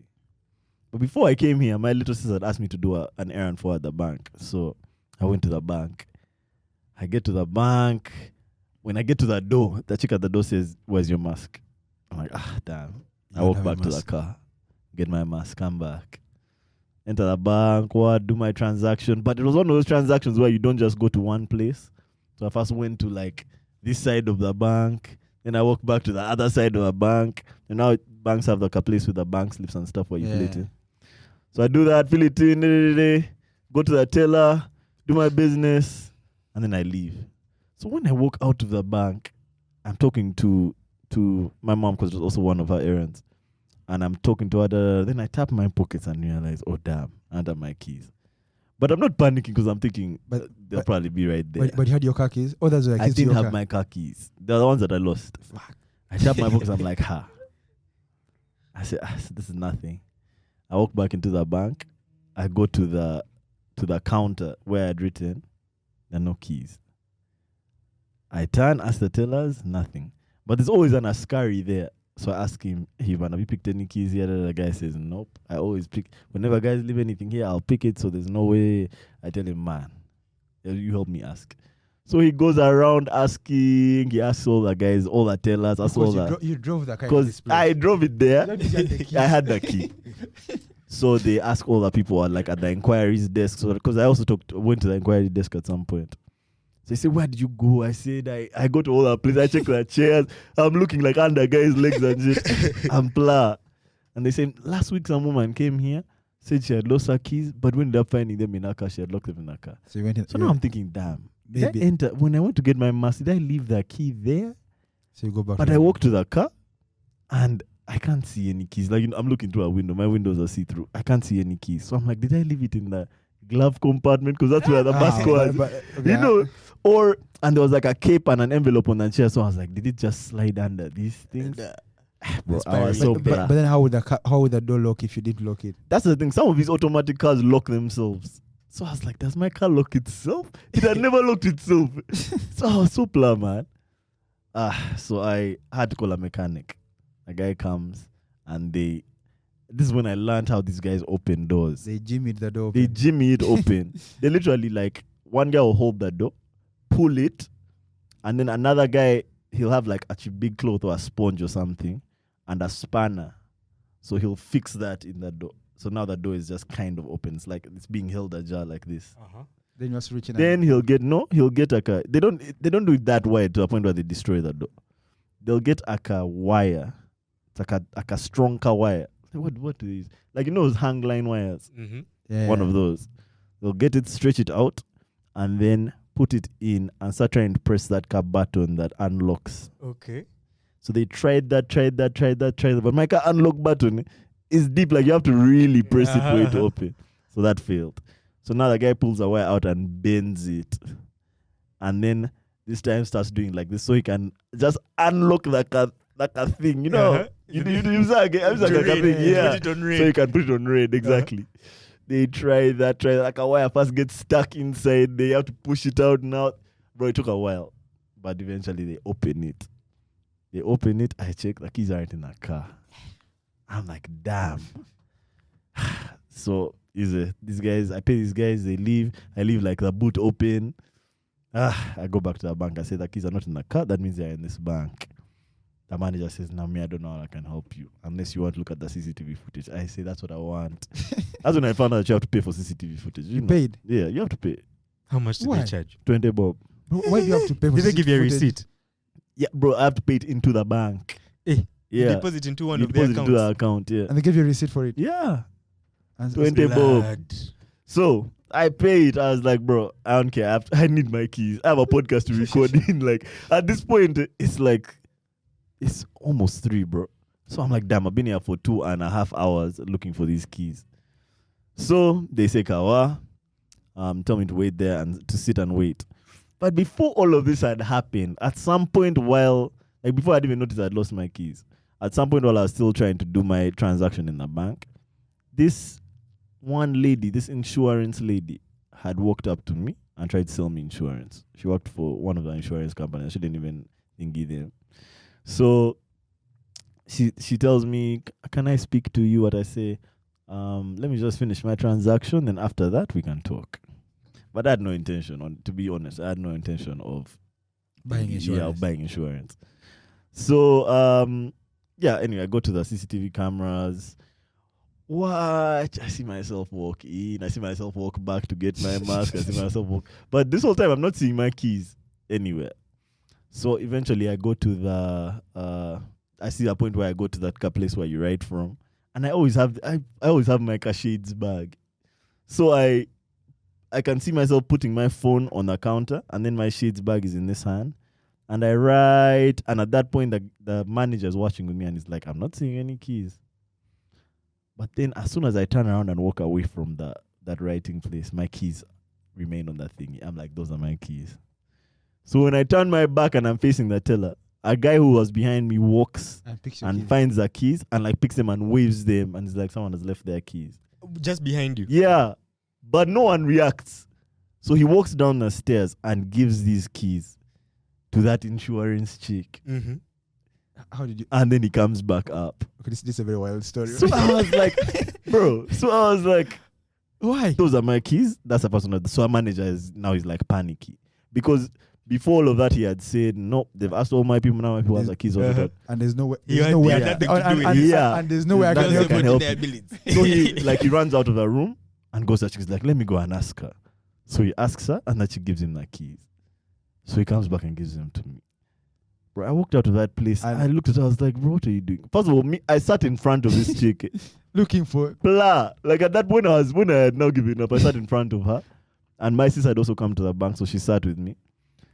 But I had sent her back home to now look for spare keys. My little sis, because if she was there, she was going to wild out. You know, chicks will wild out on your behalf, man. Yeah. So anyway, bro, I got the keys from her chick. When I was walking out, she said, "There's a gentleman who came and gave me the keys." I was like, bro, bruh. But these are not your keys. You take them back and give them to someone. It's not even that. Like the Askari asked you, and you said you didn't have them, bro. So it's only till the CCTV footage. Until the CCTV footage, bro. That's super weird, man. It was so weird. I was like, bruh.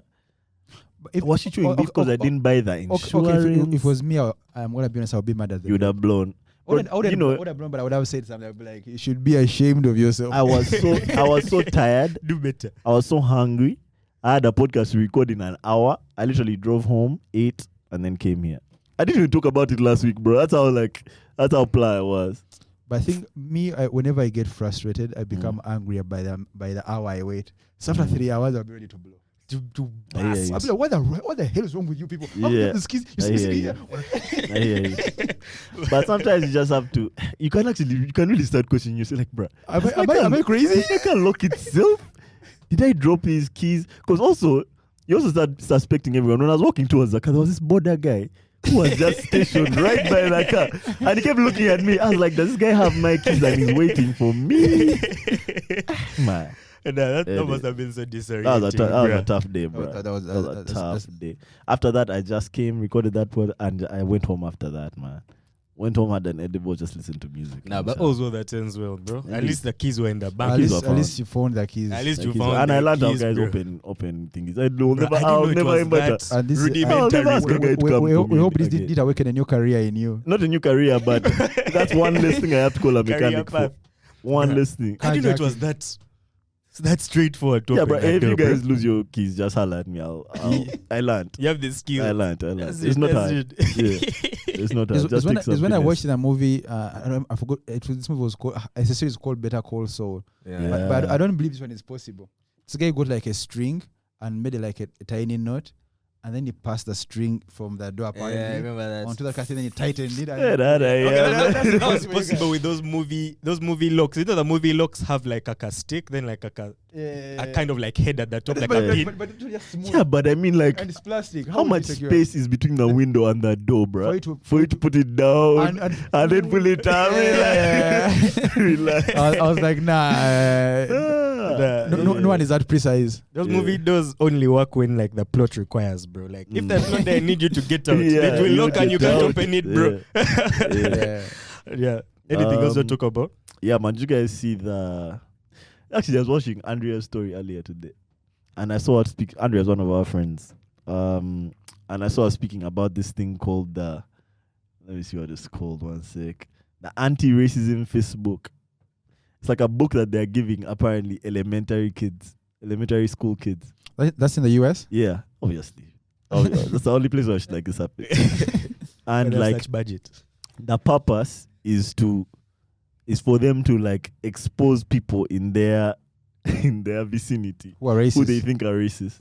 But yeah, so you write the name down in a book. Let me read for you this, bro, because that just is the questions that they want them to ask the people around them are too funny. Yeah, just give us a sample of some of these questionnaires. Who in your family has racist beliefs? Allah. Do you think you can change their ways? What is your strategy for dealing with them? Those are elementary school kids, though. Grandpa, daddy. Let's see what else they ask. Where do you see racism in your daily life? Keep in mind that this is not what you see on television or in the media. This is what you see in your personal environment and in yourself.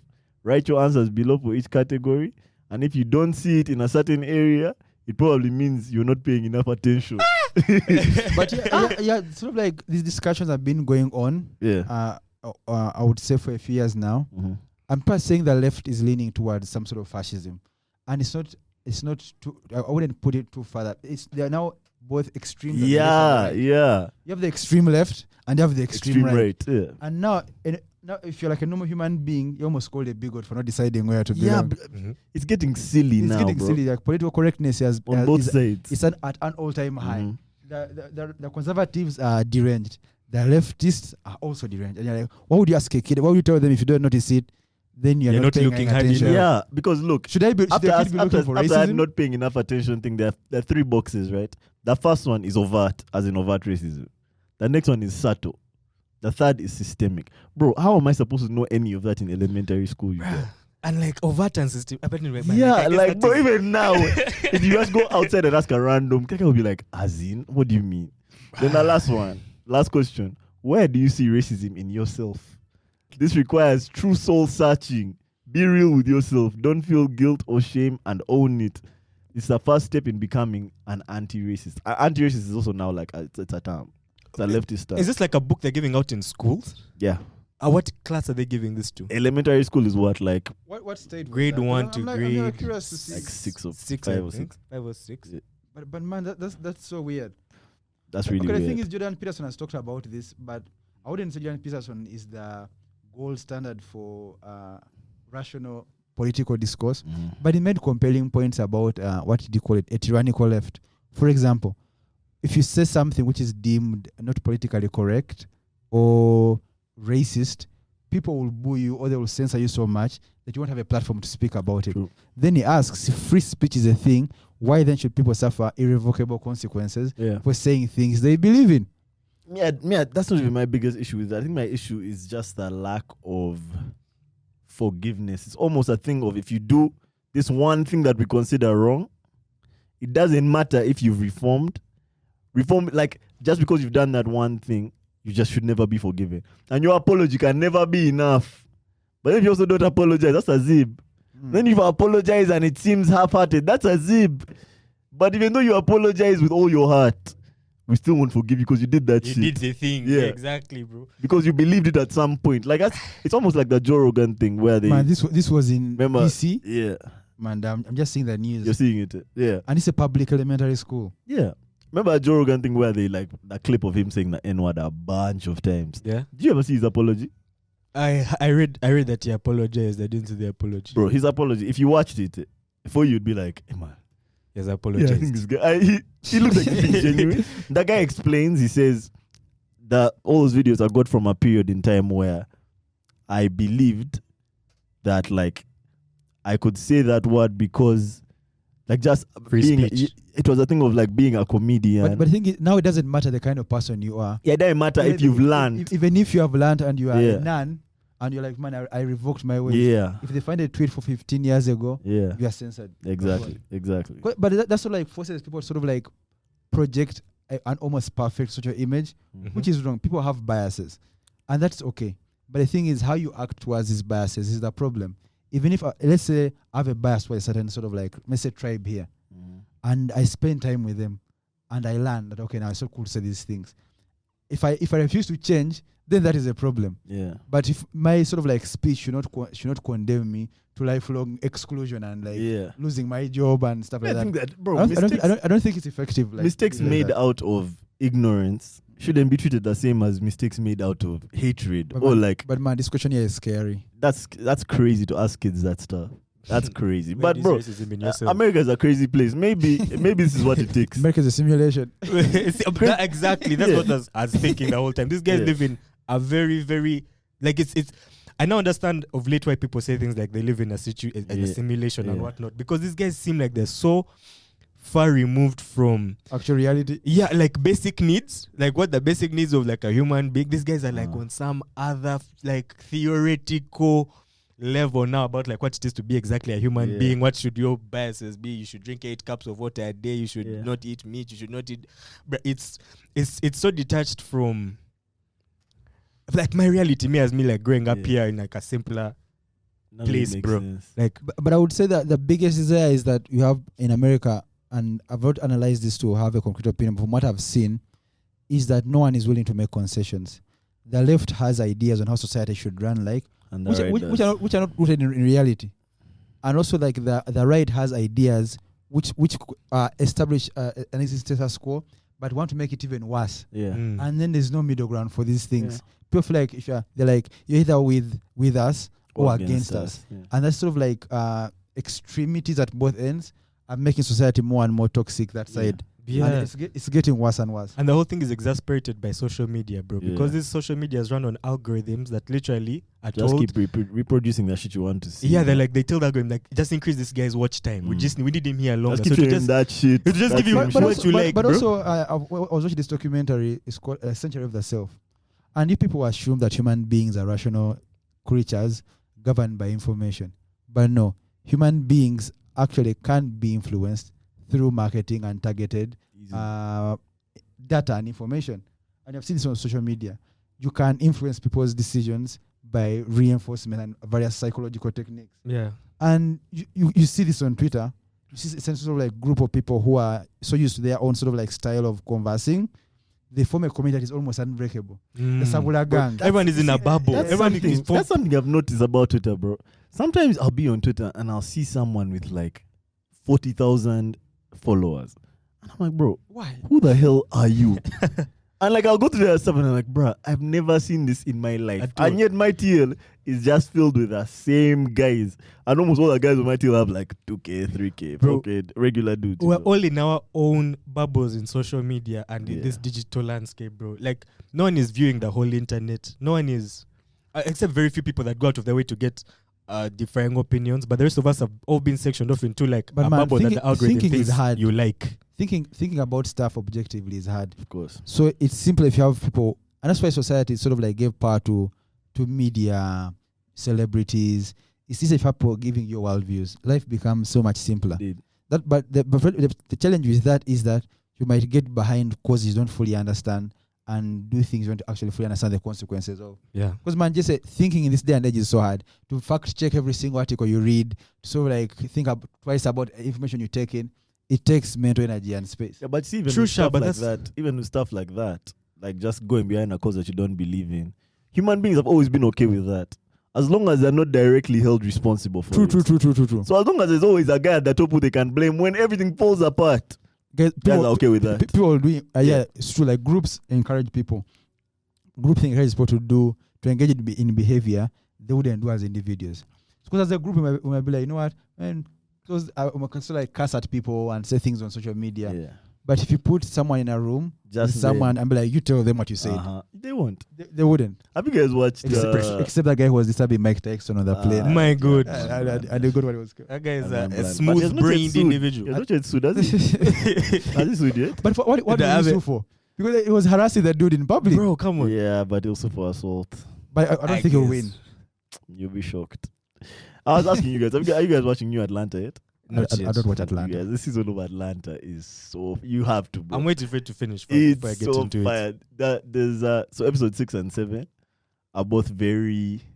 But these guys are just so aware of like culture.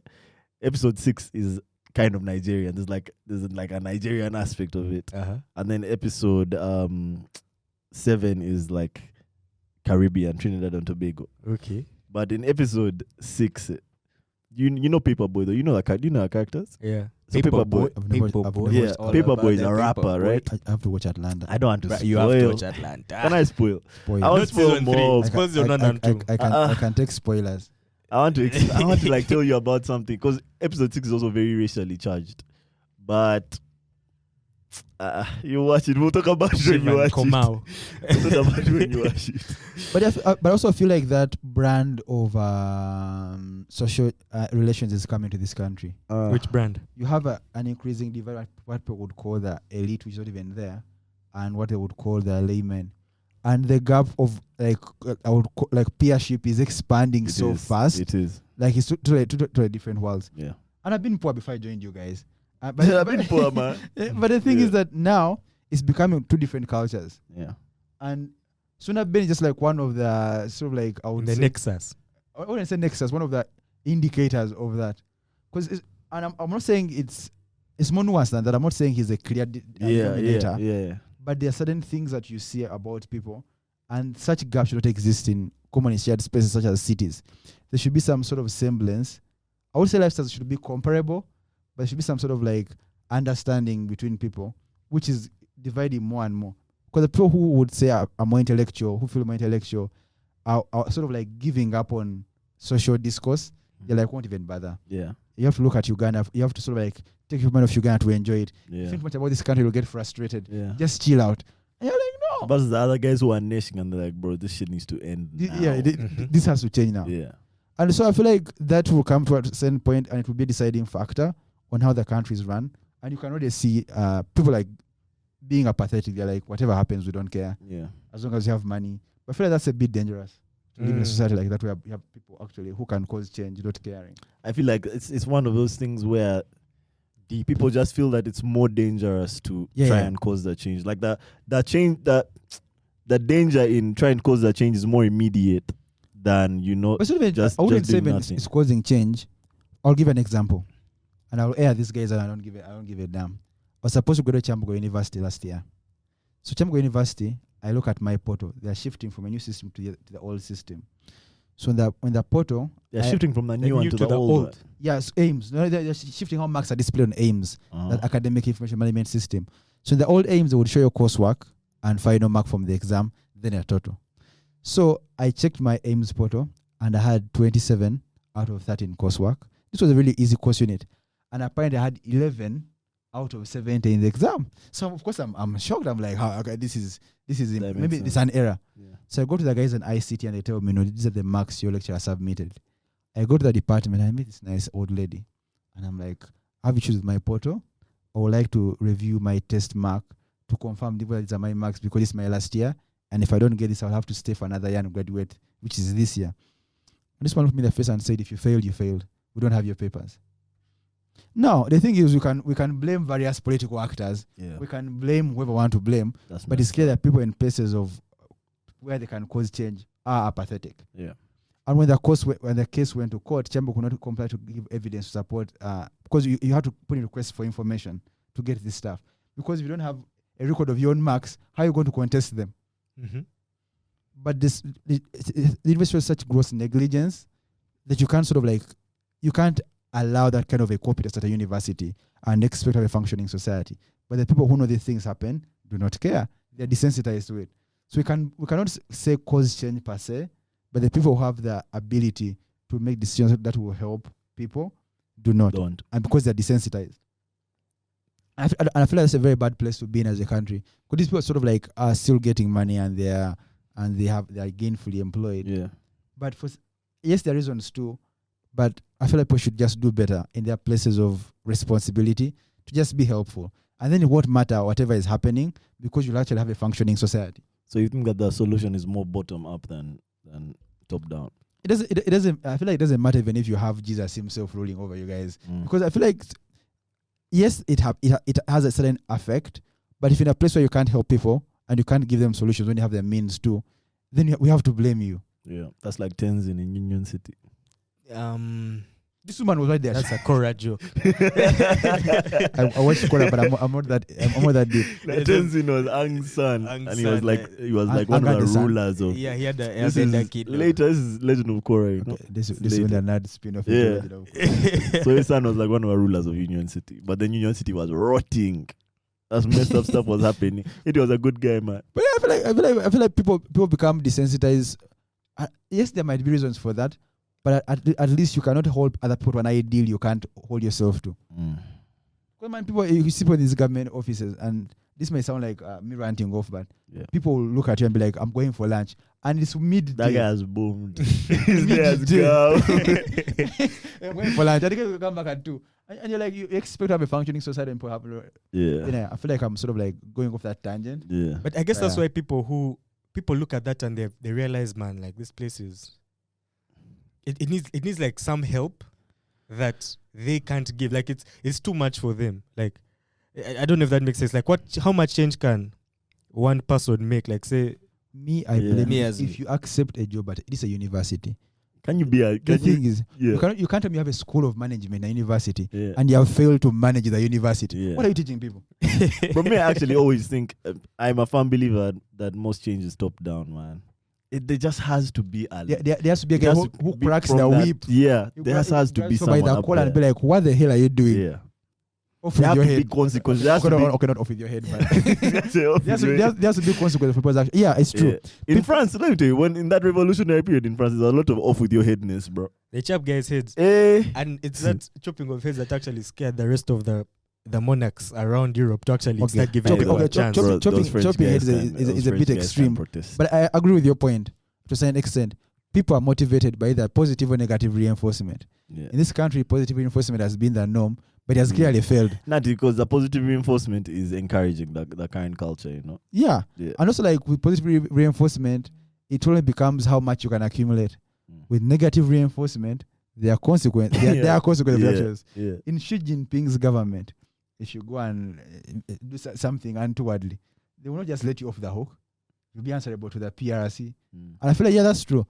I look at it like that. I think I agree with you now that a top-bottom sort of like thing. It makes sense. When there's no change at the top, and that's why I kind of agree with Melvin, especially for as long as it has been here, there's a kind of general complacency that is formed amongst the people, like a certain normal that they are used to, that they haven't seen anything else. Like, it just leads to a negative, or rather, it's like a positive feedback loop. Things just keep getting more and more stagnant. I understand it's through a better allegory. If we're in a home and we're all brothers, and our father told us, "Hey, Melvin, wash the dishes," and you did, and he's like, "Ah, cool." Yeah. And the next, if he does it for a week, you'll be emboldened. You'll be like, "Okay, well, there's nothing going on about it." Exactly. But if you said wash the dishes, and you said, and he comes back and me and I even wash them, and he bashes you in it. He'll be like, yo. Before even hits about it, you'll be in the kitchen scrubbing this. Exactly. Human beings, I feel like human beings have a nature we can't deny. Human beings have psychological wiring that motivates us. Yeah. We studied this in school. I did education. Yeah, there's a test that I read about last week. Pain I and forgot pleasure. it was like the monkey banana test or something. You know, those guys always be using monkeys for stuff like that, bro. So apparently the way this test was done was that they put a group of monkeys in a room, right? And then they put bananas in the room as well. And naturally the bananas would go to eat the monkeys would go to eat the bananas, right? But the way it worked was that every time the monkeys reached for the bananas, they would pour on them really cold water or something. So they would stop. Then they would pour on them cold water whenever they would reach, right? So eventually they stopped reaching. So they removed 2 of them and put one in. Or they removed one and put another one in, a new one, which they didn't know. So for it, when they saw a banana, it's going to reach for it.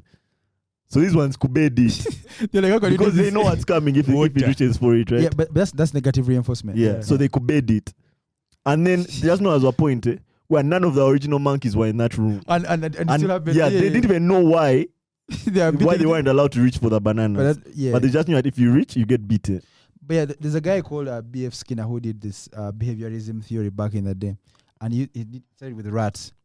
But then as it grew, it sort of like spread to human beings. And he said, I don't know if it's Skinner, I have to fact check on that, but psychologists who say that you can form a child's personality by sex. And that's a widely accepted fact. But you do this through multiple means, either positive or negative reinforcement. But negative reinforcement produces better results. It's a bit harsher, but it produces more effective results in training human beings. Bro, every Russian spy flick has shown us that. From Salt. But even like in what's the map one? Black Widow. Even like in the army, they tell you to do a task, you refuse to do it. They punish you. They punish you physically. Yeah. So it's negative reinforcement. Or they will deny you food, or they tell you to run a bit longer than your friends. Yeah, I've seen the guys, they pour cement on you. They pour cement on you? Wet cement? Not wet. Dry cement? Yeah. What does it do? Cement powder? Yeah. To do what? To punish you. They cut your hair, pour cement on you. It irritates your Does skin? it pain? Bro, cement has to irritate your skin. No, it can leave your skin shiny and unhealthy. When you start sweating, I can imagine it. That's turning to sand. That's probably some torture device you don't know. You should check out The Century of the Self, that documentary. It's an I old documentary definitely from will, the BBC. But they're focusing on how psychoanalysis was used for 3 things: for PR, for politics and marketing, and like how it's used to what they call to create consent. For example, if you might want to do something, but you don't know how to introduce it to people. There are guys who specialize in making sure agendas pass or like things become normal. Like they give an example, back in the day, women weren't allowed to smoke cigarettes in America. And this guy devised a campaign which turned cigarettes into a feminist symbol for it was a symbol like I remember that. Feminist I read about that. expression. He had like a bunch of women to go and stand on the St. Bernays, Macy's that's Edward Bernays. He had those women to go to that parade Yeah. and smoke cigarettes. Yeah. So what happened was that due to the image he created, it could not be refuted. You refuting it would be against feminist progression. Yeah. And therefore the agenda was set. And the guys who hired him, the American tobacco companies, got a whole new client base. Yeah. But realize that most sort of like cultural discourse is not guided by organic feelings of people. No, it's marketing. It's marketing. Anyway, we turn real political soon Yeah. and back to this. Yeah, We should it's important. talk. I had a question for you guys before the podcast started. It's going to be so left. And for the viewers out there, this might seem like a very huge diversion, Yeah. but I beg to digress. Yeah. So I was thinking about that. You guys may have more experience than me on this, but first of all, is it possible? And if yes, how do you get a woman to cheat on a nigga she really likes? Magic, take Maybe a lead. I threw a monkey wrench inside the political, cultural systems. Man. Magic Okay. should take the lead on that Okay, one. so for me personally, That's me always personally, if that's the how it chick is starts when it's about to say me as me. me as The way I was raised. Zengan. Hey, If the chick is dating, I assume by when you said that she really likes the guy, they're like in a relationship, Dating is a happy relationship. It's a nice oh, she guy. likes him. or she just Yeah. likes him. I would even risk and call it love. It's a nice guy. At risk. Like, if she's sure she's in love with the guy, I don't know how you can do it. Yeah, If bro. her herself she's sure, maybe tell the you. guy is trying to convince her that she's Yeah. in love with it. But if her If she's in herself, bro, Bro. women are You think women it's can be possible? very clear about what they want, bro. If she loves him and that's her position, it's possible, but it now depends on the girl. and maybe she has some issues. Because- What does that mean? Maybe she has Okay. some issues. Hey, now Maybe if about she's the not tattoos and like, funny maybe if she's territory. not like, if she has some issues. You'd be exploiting psychological loopholes. Yeah, maybe she has some, Yeah. like some that issues. Yeah, like she gets So bored maybe she has quickly. commitment issues, or she has, Uh-huh. yeah. she's Or if it's like- an open relationship, bro, I Yeah, don't know. Or if sugar it's, baby. or if she's mad at him. Yeah. But when a woman loves you, bro, you don't even have to worry I about don't it. have advice for it. If she herself she knows in the deepest of her heart that she loves this guy and this is the guy for her. This is hard. Everything you're saying, but I guess contraries. But Going into one ear and going I out guess to it's the one other. way to find out if she deep in her heart she thinks this is the guy for her. Mm-hmm. you go on. What's Yes. your theory? What's your theory? I wouldn't say I've developed a theory yet, Mhm. but in my heart of hearts, I believe it's possible to find out what people actually want and present it to them in form of several images. And if you do that, you're most likely to undermine even the deepest of emotional attachments. Hypnosis true. is That's what I'm saying. this guy has to hypnotize. If you somehow are able to figure out what Her her deepest- what she wants, whatever that means, Yo, don't kill then I me. guess you'll even know her better than she knows herself at that So you'd point. be like, yeah, so when I was a kid, my father is You sportsman. go back. You start with that sense of smell. Then you go That's to- burning sportsman on himself like incense like this. It's like, It's something about you, man. It's not about you. And then like, Remind me of my childhood. But, okay, I've been struggling with it because I feel like now in the age we're in, okay, maybe the age I'm in, most women you're going to approach for romantic relationships. If you want like a really desirable woman, she's already in another romantic relationship, which you may have to dismantle. Dismantle. So we need Nah, that's scarcity mentality. scarcity mentality. Dismantle. What do you mean? There should be plenty of women Yeah. who are not in Yeah, relationships. relax. Has that been both your experiences? Yes, definitely a lot of women who Yeah. are not in relationships, bro. Yeah, me personally, Maybe- I have this one room, bro. maybe guys have a complex. Maybe You're looking at Maybe I'm a what type. relationship. As a type. my type is caps. Yeah. So how about you? Is it serious? Nah, me personally, if I find out that this chick is involved, okay, now this is not. I don't know if she likes that guy, but if she's like dating or she's involved with another guy, that one I let her go. Bro. Yeah. I'm not looking for jabs. But Yeah. what if you find a chick and this chick is hot? She's the one, eh? She feel like this chick is the one. Nah. I mean, it's not in your intention to break up the relationship, but you have no option. You're left with no other recourse. That's You're like- only- the only Home choice rake to break. this home. Dismantle is a power. You're like, I understand she has 3 kids with this man, but this is it for me. Yeah, for me, I'm never in that position, and I find that like the relationships that you have where you both kind of want the same thing, those are the most enjoyable ones, man. First of all, I have an issue with the whole idea of this is the one. Yeah, me too. I think I that believe one, in it. I don't believe in that. I think a lot of times with these relationships, it's willing buyer, willing seller. Indeed. Like that's Yeah. the mentality I go Yeah. in with. Yeah. So if this chick is dating, someone is not willing in that equation, either the buyer or the seller. You really have to. Yeah. I impose don't want to your will. convince But, you. but no, I Bro. think for me, It's more. but I think I've come to accept from having discussion with you guys that for me, I would say it's more of a game of access. Mm, The harder You're like a hacker. The harder the thing to just fold your Firewall. mom, Yeah. which really accepts is more satisfying. You're like, man, these are 4 kids, Yeah. 10 years of marriage. Yeah. I'm now in. I mean, the way I've been looking This is at a it, Ballon d'Or, bro. You get this bad, and you can't get her, bro, because Yeah. I don't think anything is impossible. But But there's what? now a guy who is Co- hot out there looking for consequences. you, bro. Looking, He's bro. looking for you. You have broken his heart, In fact, and you get there's nothing like Nah. as irrational and as a guy who with a broken heart, bro. Like even actually human beings. Let me Yeah. just put it like that. Human beings Yeah, I that are feel broken like- heart will do anything to you, bro. I feel like the buyer's remorse that a will woman justify who has been taken out of one relationship and put into another, like her buyer's remorse must be wild, because from that point on she's just comparing. That too. She's comparing you two guys from beginning to end, bro. But do you think like guys would like attack you for taking their girls? Nah, from guys don't care. Hey, would a guy? Bro, I think a guy would attack you for less, bro. Guys have been attacked Yeah, for less. Guy attacked for looking. Guys attacked for Looking. bro. Like, bro, Okay. I'm like guys I and think their feelings. I need to right? learn some Yeah. martial arts. So like, Yeah, Bruh. exactly. If you're going to embark Trust on me. that life path, That's a tough journey. bro, you need some martial That's arts. a You need some tough weapons training, because Class- guys are going to come with broken bottles And with guys will- cinder blocks. Don't think guys will come from in front. Guys come from behind. bro. When you're jamming in the club like this, you just You're black there out. dancing with that. Hey, Wake up in the ICU, they knock you with a yeah, have, bro. Block. have you guys witnessed this happening? Like guys physically attacking other guys because of like Yes, I have. Of course. you to have Of witnessed course. Of course. Let me think. that? And you guys may be talking to niggas, women like out in the Yes. open. You have to be cock- very head- careful, bro. Head cocked and Neck- all, like, Yes, but with the undone, bro. like yeah, so like Cooked. In your confidence, in your prime. Yo, My Okay, God. may I believe that romantic love is a choice approach. Should make choice of partners, and if you're like best, you be like, man, you won, so good, and I've had some Yeah. horror story. Actually, now just remember, I can't even say this story per se because it's a bit horror-y.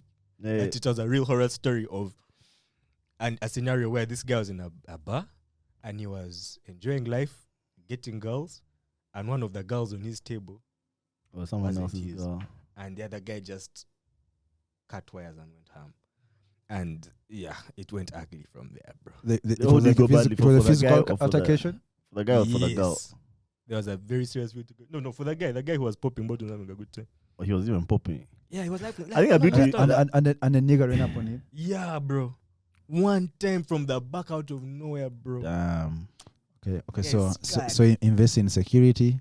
Yeah, but sometimes you, bro, You need some things if you're going to, because there's some workplace. What they call those things? Occupational hazard. Occupational hazard. Yeah, yeah, If you have yeah, chosen yeah. certain occupations, There's some things certain you can't do. I had career a- paths. But the thing is, how do we know? Okay, let's say I'm out. I've gone out to a bar. I'm hanging out. I see a fly woman just chilling there, and I'm Yeah, like, there, and honestly, I'm it's like, not your fault. and I'm like, hey, what's a beautiful girl like you doing in a place Yeah. like this?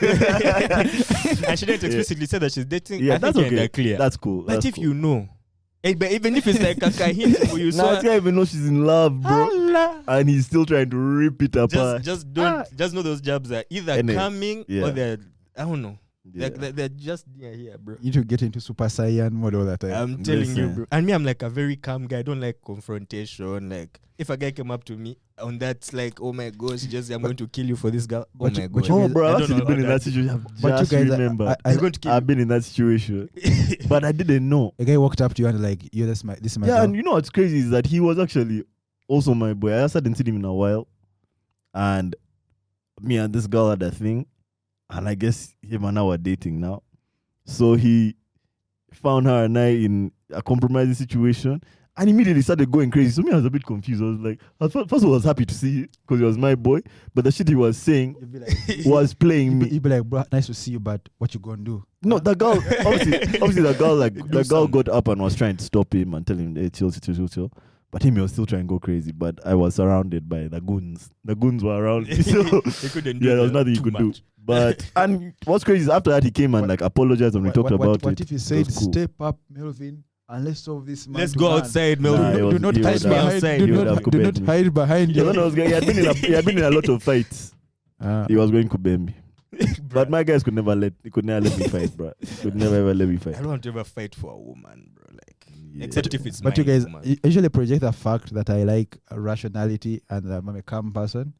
But I've seen patterns in my life where I love to stir up Violence. conflict. Yeah. Just somewhere. Yeah.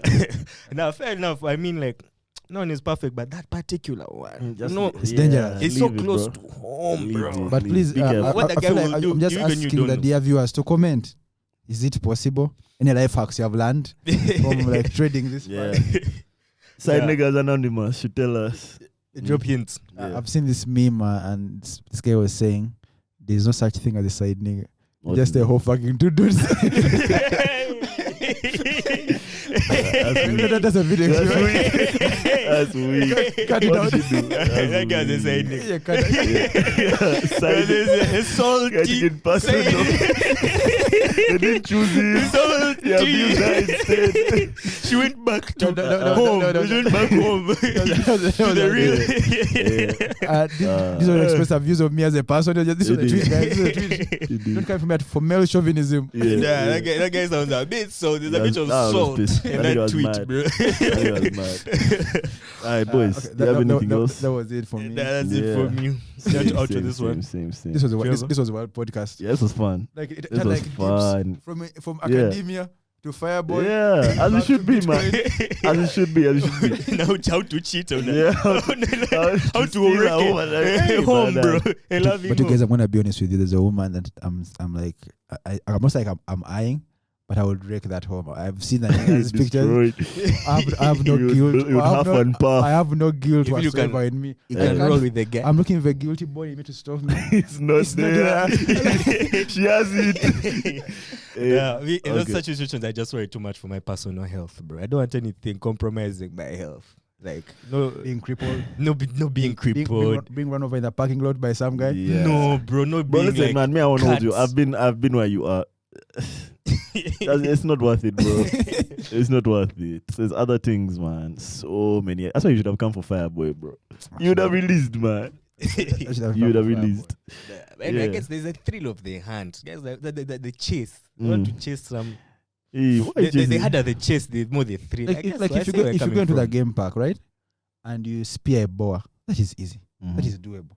But But man, to catch a gazelle, yeah. that is a hard part. You'll be like, I You're did that this guy. shit. I'm that guy. Mm. And then you put a trophy of it in your house, and man, that was my gazelle. from. I ran after it. But before you go, okay, this is like a side note. Whenever you guys go on conquest, and this like you might choose not to answer this question, is perfectly fine.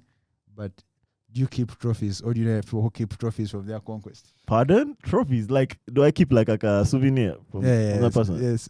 I know some guys that do, but me personally, I do not. What am I gonna keep? I know some. Yeah, I know what you're going to But say. Yeah, there's I some know what you're gonna guys say. who I had. Okay, one of the ways you can keep trophies is just like put a notch on your bed. So What? there's a guy in uni who had notches on his bed. I feel that's That's cold-blooded, bro. That is I feel nasty, that's bro. cringy, man. Yeah, that's like some That's maniac that shit. It's one like That's some juvenile shit. that's man. like Bro, that's some Killmonger shit where it But was just the like trophy cannot be like PC and pure. The trophy has to be like the head of To be the gruesome, animal, bro. yeah. The animal's head. You have the Something lion's gruesome. skin here. I was like, I thought I had them, but I can't find my panties, my rats. Okay, then they'll grab you. One will grab you. One of them will grab you. I'm like rats. Uh, I'm like my Brats. lots Yeah, of but rats. that's, also, Where's my that's bra? crazy to me, bro. Just stealing underwear is just mad to me. Bro. And what do you do with it? You Dude, frame it? You keep it. You Uh, guys what? just keep it in a box like a guy from you. Do you wash But- it and then but- keep it, but or do you not wash but- it and but then Nah, that's guys a good- don't wash but it. That's a good idea. Frame it. you frame it? Have like You're a gallery. framing it is Have brazy. like a gallery. So this was me 2018 February. That was good. That was a good time. Jesus. Should stop recording. Can never be me. Okay, Nah, guys. never be me Cut, too. you cut this out. This was a fun pod, man. You have to come back. It was a fun You pod. have to come back, bro. It was fun. Thanks so much for watching, guys. This is it. How long have you done? Nah, almost 2 hours. Oh, damn. And That was 2 hours 52 of hot jazz. We're bro. I like won't hold you, bro. Joe Rogan now. That was hot jazz. hot KBs. Anyways, yeah, man. Like, subscribe, leave comments. And some tips for our boy here. if Yeah, you have any. please. Man, I'm also guys, curious to see if any tips. I'm in a dilemma right now. Yeah. Help And my guy out. if you have watched this far, you are invested. Please help. Yeah. That's it. Oh, and click the link in the description for Trevor's Kipyaki. Kipyaki. Cool. All of that, man. And I guess we'll see you guys soon. When is it gonna drop? Friday? Yeah. Friday. Yeah. Thanks okay. guys for the Yeah. promo. Make sure you like Yeah, and bro. subscribe. Thanks for coming. Cool. Peace. Oh, we didn't even address the elephant in the room. The voice isn't around. Oh yeah. He's Updating, rebooting, offline. Yeah. But shout outs to our voice, and we'll see you guys soon. Peace.